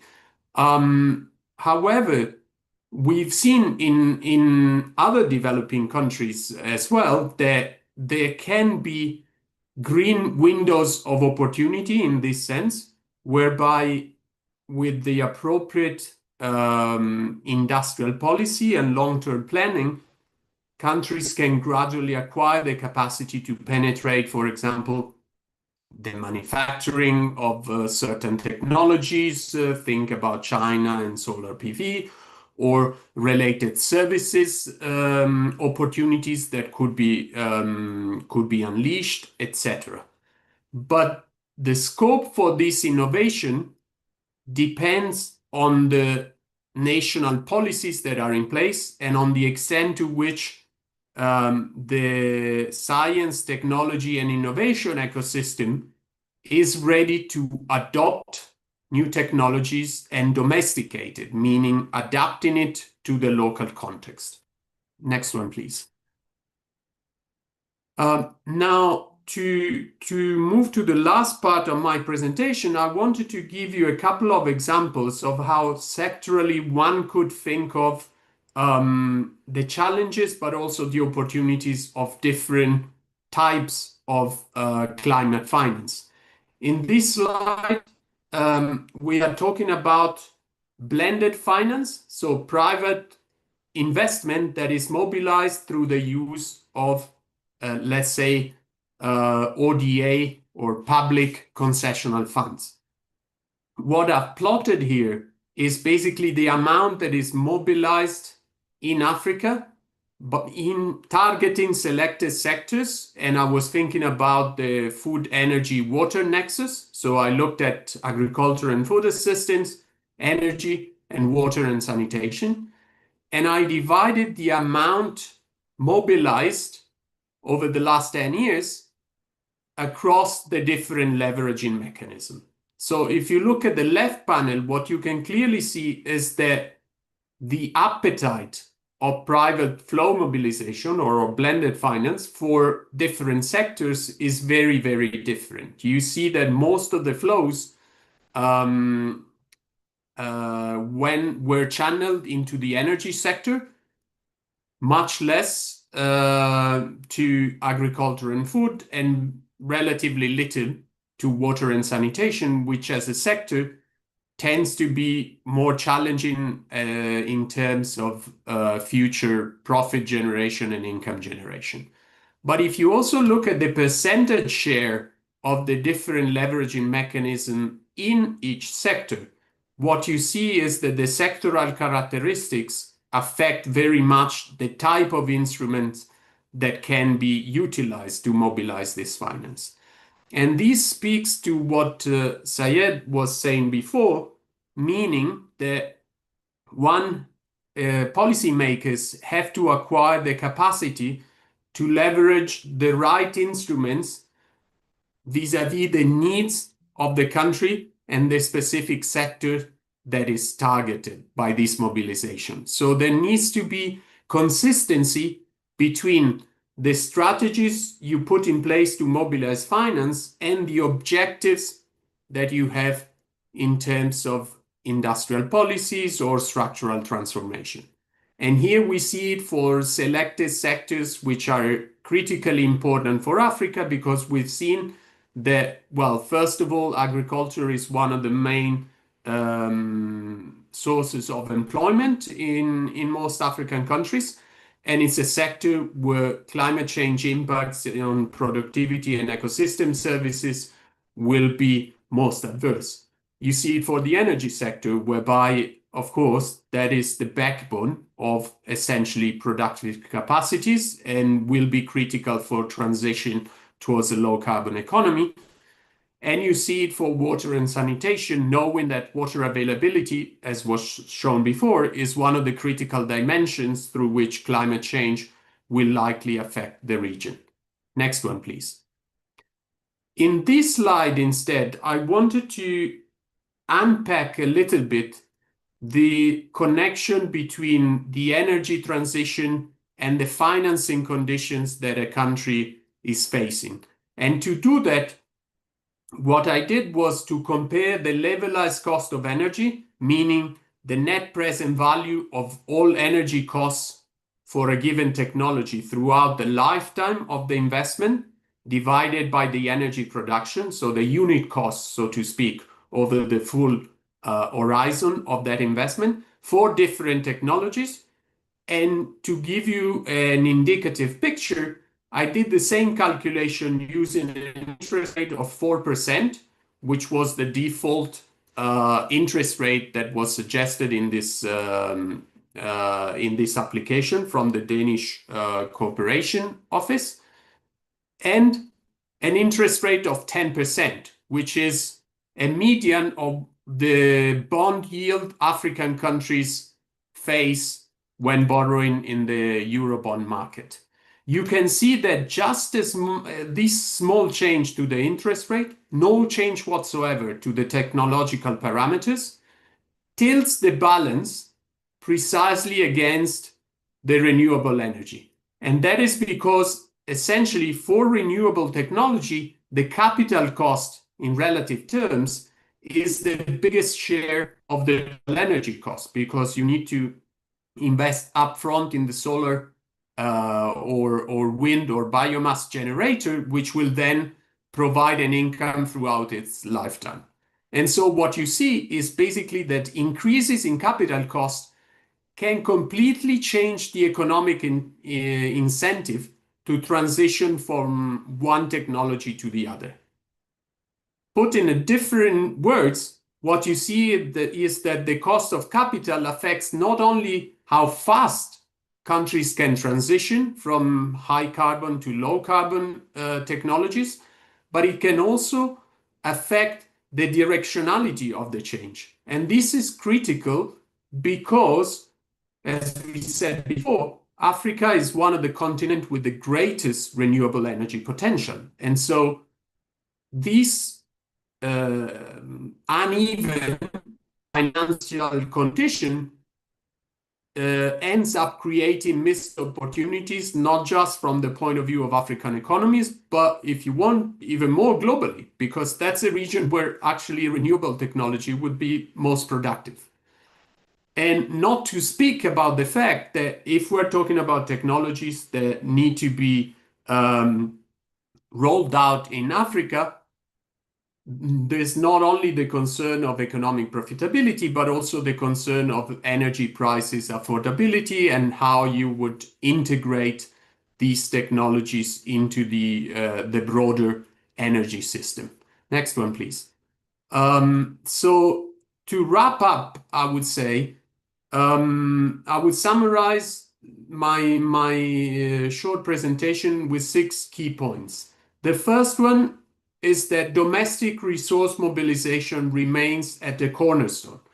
There's plenty of evidence that shows that most of the finance to invest in public infrastructure or more broadly in technologies that are necessary for a low carbon transition, most of this finance comes from domestic resource mobilization, including public investment, but also private, obviously. The second point I would like to submit is that long-term planning for this transition and for the structural change that it entails is critical. And it is critical to strengthen the links between the objectives, the national objectives, let's say in terms of transformation and employment creation, economic diversification, if you will, and the objectives on the front of climate action, including the mobilization of climate finance. And that basically means having a strong consistency between, for instance, the integrated national financing framework, the nationally determined contribution, the national adaptation plan, and similar documents which tend to be created and drafted from different ministries or different sides of the government, but they need to really be buttressed into one another and speak to one another if we want to mobilize at best and leverage at best climate finance for structural transformation. The third point I would make is that there's a need to consider a partnership approach and look not only at climate change, climate finance mobilization, but also at those green industrial policies that would allow the economic system to roll out in a viable way new technologies and generate employment opportunities in a sustainable way.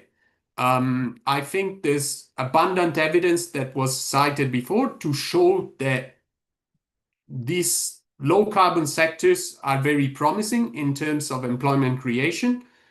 Of course, if we leave it just to pure market forces, it will take a long time for these sectors to increase. And there is a risk of repeating old paradigm of commodity dependence or export concentration, etc. What we need to do is to enhance the possibility for these new sectors to generate productive employment, to boost domestic value addition, and to that end, accumulating skills, science, technology, engineering, mathematics, etc. is very, very important. And in this context, I would say if we want to think at green industrial policies in the African context, it is best to think about it also in the context of regional integration and the implementation of the African Continental Free Trade Area, because having this regional approach, not just the national or subnational approach, allows you to achieve scale economies and pool resources and skills so that the economic viability of these new sectors could be boosted. The fourth point I would make is that there's a need to also leverage regional initiatives to make sure that the market for innovative instruments, and I think there was a long list of it, from voluntary carbon market to green bond, blue bond, etc. These markets are created and shaped in a way that support Africa's ambition for transformation. And here, I think it's important to keep in mind the links with some of the G20 related debate on better, bigger, and more effective multilateral development bank, or think about the example of the African Development Bank and the Sustainable Bond Program. These are the kind of initiatives that can help individual countries in basically streamlining the standards for certain innovative financing instruments and create a more viable market. Still, speaking about these innovative instruments, I think it's important to be realistic and pragmatic about their promises. There is unfortunately no silver bullet, even less so in the current context where we see a decline in FDI to many developing countries, where we see trade and geopolitical tensions, we see a decline in ODA. So there is no single bullet, but the combination of multiple instruments can be leveraged much better, also in terms of complementarities, different focus, different trade-off between the profit motive, let's say, and the climate action motive. And the last point is that I think it is important in approaching, for example, the road from Baku to Belen roadmap and other international negotiation. It's important to link those with the continuous push to reform the international financial architecture, because as we saw, macroeconomic factors, and notably the cost of capital, is a key element of discussions on climate finance and structural transformation prospects. And next one, please. And thank you very much. I'll conclude with this. Over to you, Zubair. Thank you, Giovanni. Thank you for these elements on climate finance. We have 30 minutes for discussion. I would like to open the floor and take questions to the panelists, but also if panelists have any question to ask to each other, they can also do that. So, donc j'ouvre maintenant la discussion avec les participants et les panélistes. Si vous avez des questions, vous pouvez lever la main. Je note Bakary Dosso et Safia Abdelmajid. Je crois que Safia Abdelmajid avait levé la main depuis un moment. Non, elle n'est plus là. Bon. Alors, si, Safia Abdelmajid, vous avez une question?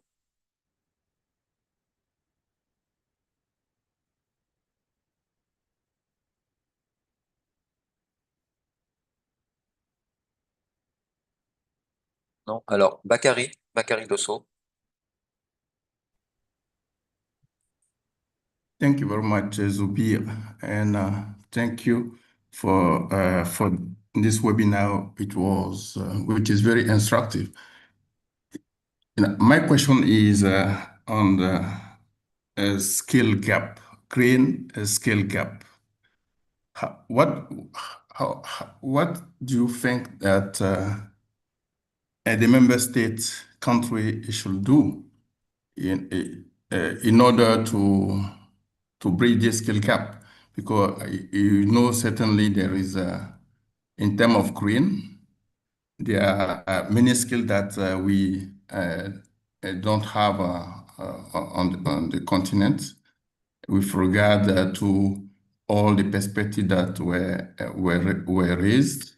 So how can we do we have to reform the national education system, and or do we have to reskill the workforce, the existing workforce, because you certainly can mobilize funds, but when you bring these funds to the economy and you don't have the absorptive capacity, that will be an issue. And another question links to our colleagues from UNCTAD, I think, referring to industrialization. I think it is important when we raise this issue, we have to green the economy.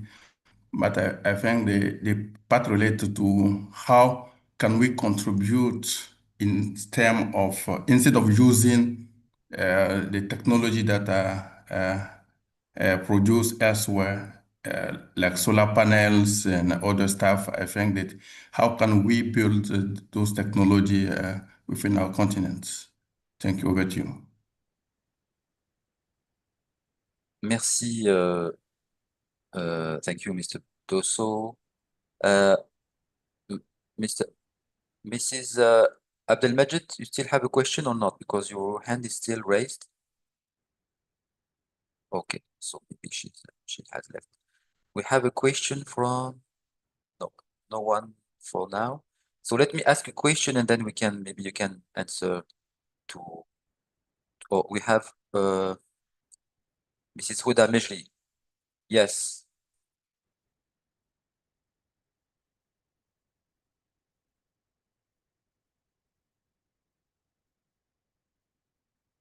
Hamza, can you open the microphone of? She already has access. Hello. She needs Hello. to Oh, okay. unmute. Yeah, okay. Hello, everyone. Can you hear me, gentlemen? Yes, we can hear you. Yes, a very good morning to you again. Thank you for the opportunity. It's a pity that I think the chat function was deactivated because I sent you my regards and few comments, but never mind.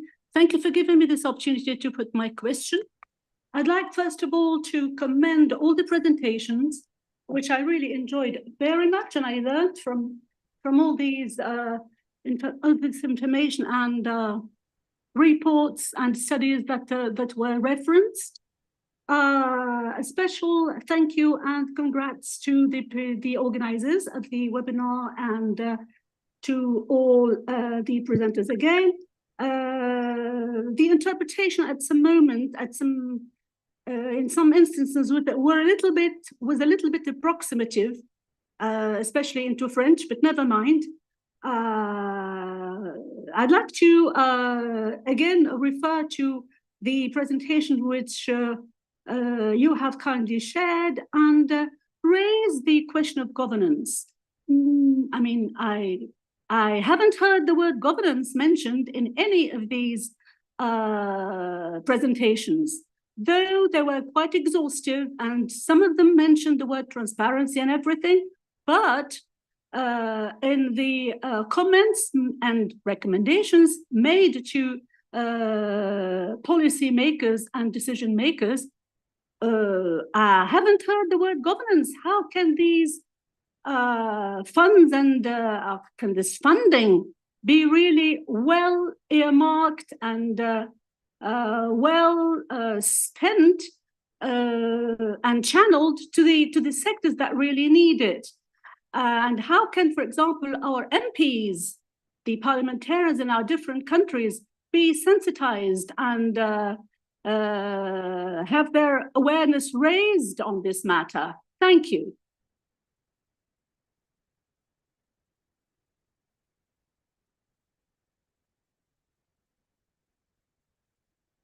Sorry, I was muted. Thank you, Mrs. Mejri, for your intervention. It's noted. So let me ask you a question, and then you can ask the panelists. So I have a question to you. To what extent do you think that we can really scale up climate finance without a very ambitious reform of the financial system to make it oriented towards sustainability? Because it's for now, it's not the case. We have seen, for example, many banks leaving the NZBA coalition. So I'm just wondering whether it's really possible to tackle the transition and finance the transition if we don't have a financial system that is reformed to this end. So in the meantime, we have other questions. Maybe you can ask these first questions. So who wants to start? We had a question about the skills, the gap skills, and how governments can tackle this issue, and about also the green industrialization and governance. So we had a question about governance. Yes, Siad. I'm happy to start, Zubair, but I really also enjoyed the presentations by others as well, and I would like to hear from other panelists. I believe this is a discussion that we can all learn from. I will reflect briefly on all of these questions. Maybe first on the skill gap question and whether we should reform our education systems or reskill the current workforce. I truly believe this is a huge opportunity and a gap, and I believe we should do both at a country level. And it's not just because of climate change. I think the policymakers need to be in tune with the fact that the future of industrialization is changing. There are new technologies, artificial intelligence, new mechanisms of doing things, and it would be unfortunate if we keep using the old educational orientation or educational system curriculums. So immediately, I think the short-term opportunity is to retrain or train through our training and vocational systems, basic skills needed to manage, deploy, and maintain systems. Many of you have heard that there's so many solar panels in so many African countries, and all of them are lying flat on the ground because there's no one to maintain them. So it's a huge opportunity and a gap. And I think policymakers should really do that reskilling, realignment with a national strategy for green growth in terms of employment and skills. I think my co-panelist Giovanni mentioned this point as well. So the alignment with what you need to see in your country for next 10 to 15 years and what you produce as a human resource, as a talent is critical. So that's very briefly on the skill gap. On the governance, thank you very much for your kind words, Ms. Huda Majeri. I absolutely agree. Governance is a critical part of the global climate financial architecture, but then also at a national level as well. So policymakers need to be sensitized. My view is that because of what has happened in the last 10 years in terms of impacts of climate change, a lot of global discussions and debate, many of the policymakers are already sensitized to the impacts of climate change. So what we need to do is decide what's next. At a national level, I fully believe that the policymakers need to look at it as a holistic issue, not just a climate change as a side issue. It is an issue of economics, employment, social justice, transition. And that's why it needs to be an integral part of the national policy dialogue and frameworks and policy implementation. On the international governance of financial architecture, I think, Zubair, yourself, you mentioned that we have lost trust in the global climate finance architecture because many of the promises made have not been fulfilled. And that's why I think we need to recognize that reality. We can keep advocating for better governance of international climate finance architecture, but at the same time, we need to look at what we can do at a country level. And that is have a long-term plan, long-term green and resilient growth plan, and see how that can be implemented at a national and local level. Very briefly on reforms, I think absolutely those reforms are needed from a policy perspective and to identify the right sectors. But I would let other co-panelists really have the opportunity to expand on that question as well. Thank you very much.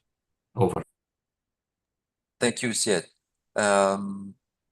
Giovanni, you want to jump in?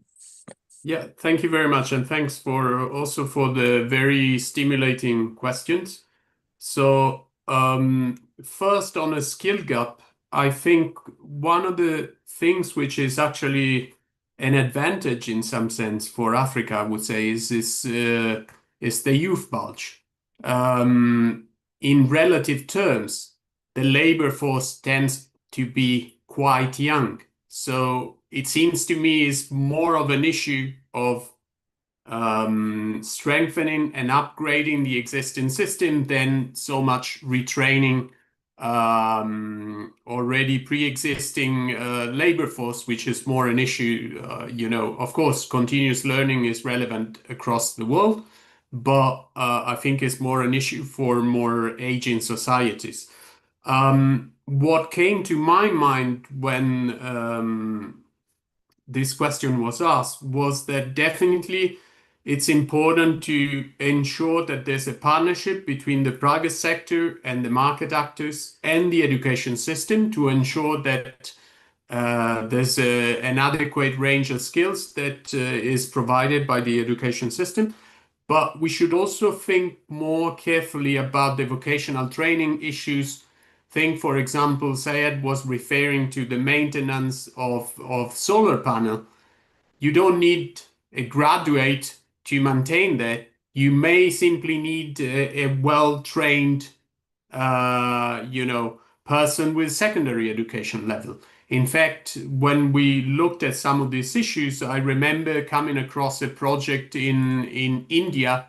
I think it was in Barefoot Engineers, where women in rural villages were actually trained for 3 months to install and maintain off-grid home solar systems.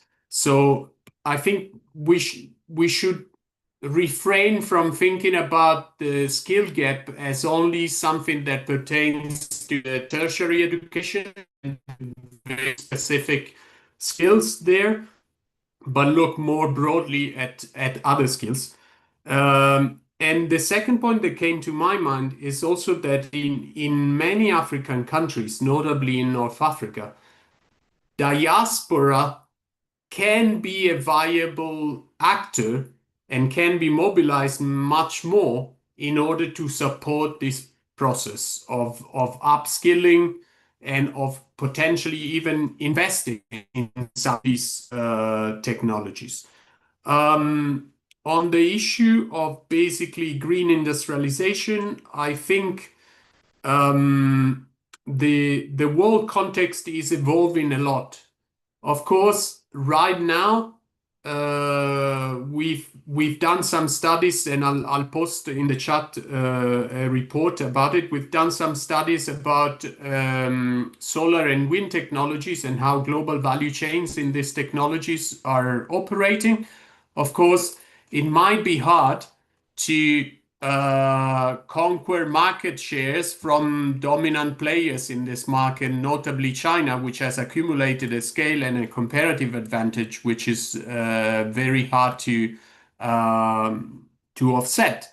But at the same time, there are options, even in the context of the solar PV value chain, for African countries to integrate, including notably in terms of assembling the solar panel with imported inputs.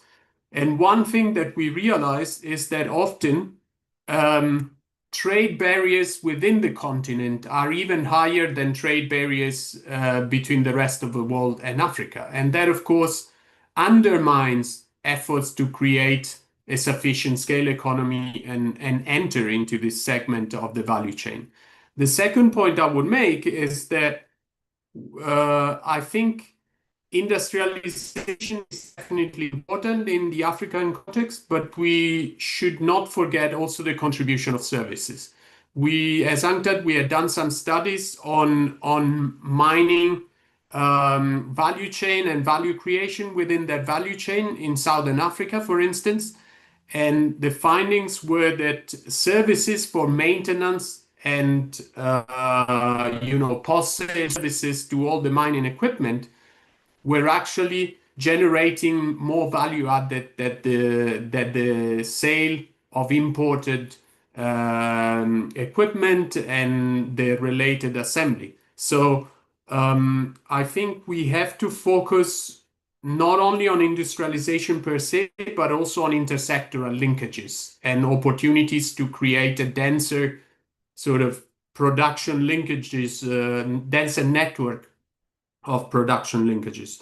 On the issue of governance, I totally agree. I think that is inescapable, both at international level and national level, but also I would argue at subnational level.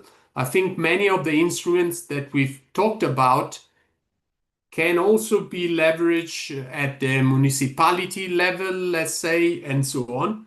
And I think that in a way, getting closer to the community level and to the beneficiaries could also promote greater transparency and greater understanding of and monitoring of some of these climate finance instruments. This said, it is obvious, and I totally agree, the effectiveness of public expenditure and transparency in the management of these funds is something of fundamental importance. Over to you, Zubir. Thank you, Giovanni. Do we have any other question from the audience?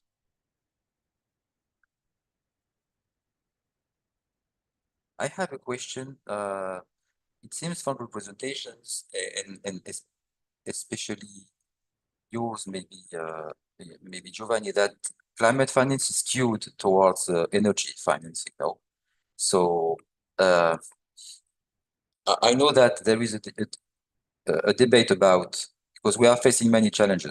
We are facing the global warming, but there are other dimensions that are affecting our environment, and some people think, for example, that biodiversity, the loss of biodiversity, is even a more critical issue for us than warming. So, but we are directing everything towards energy, and one argument is that we cannot have too many targets, otherwise we will not do anything. So we need, let's take the warming case and let's try to green to green the energy, and we will see later. But do you think that we could, within the current financial architecture, put other dimensions, other targets, like, for example, the one on biodiversity, and do you think that this difficulty could be solved by having a global convergence on the fact that we need a new economy, because we are discussing everything within the continuation of this economic model that we have, and we're just trying to green it. So we want to have green growth, but could we solve some of the issues in dealing with many problems at the same time, if we were able to acknowledge that we cannot continue with this current model and have something different?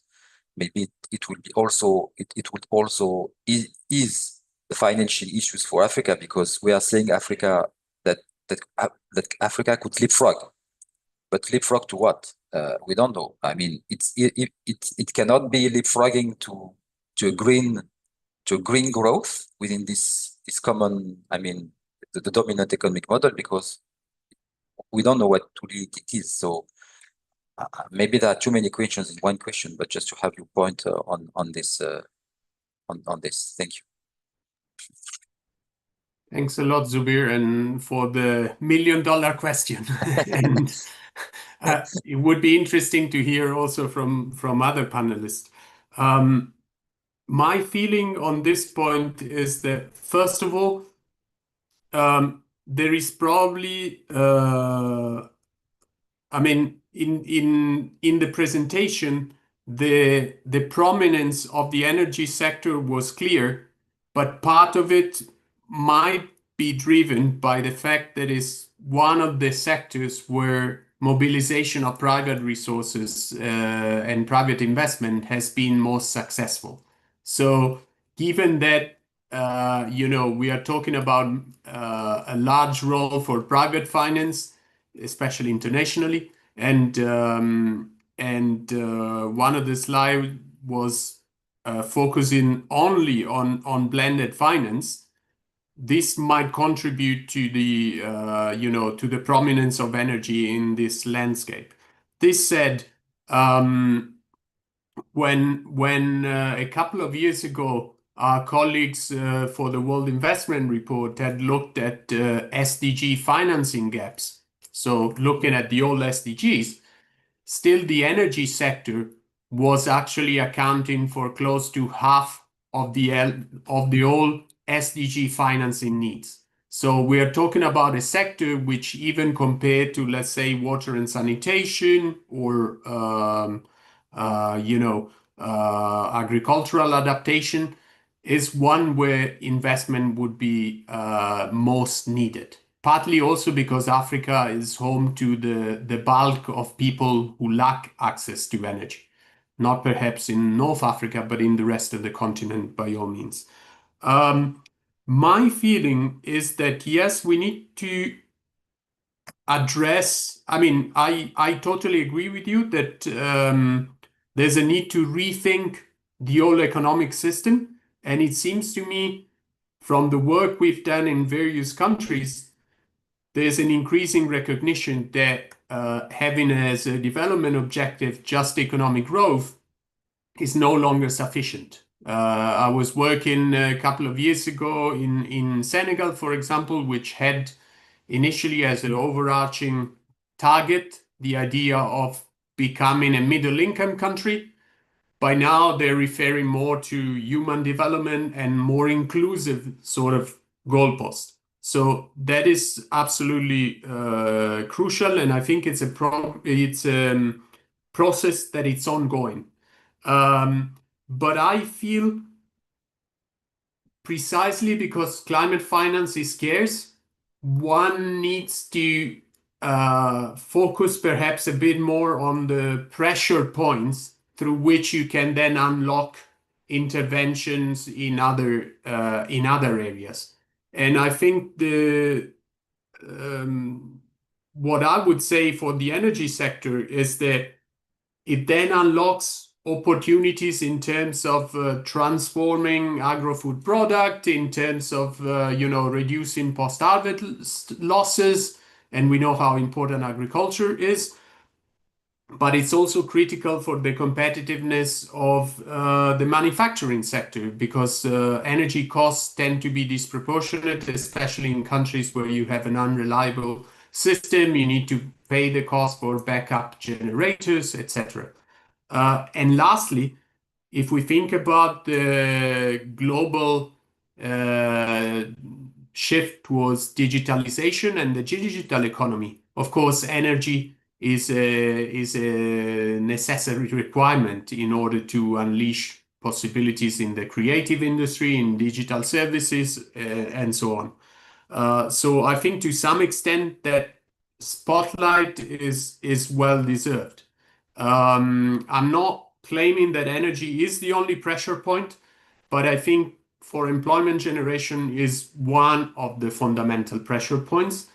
The other one, I would say, given its importance for employment, would be, for instance, agriculture. And agriculture is one of the sectors where we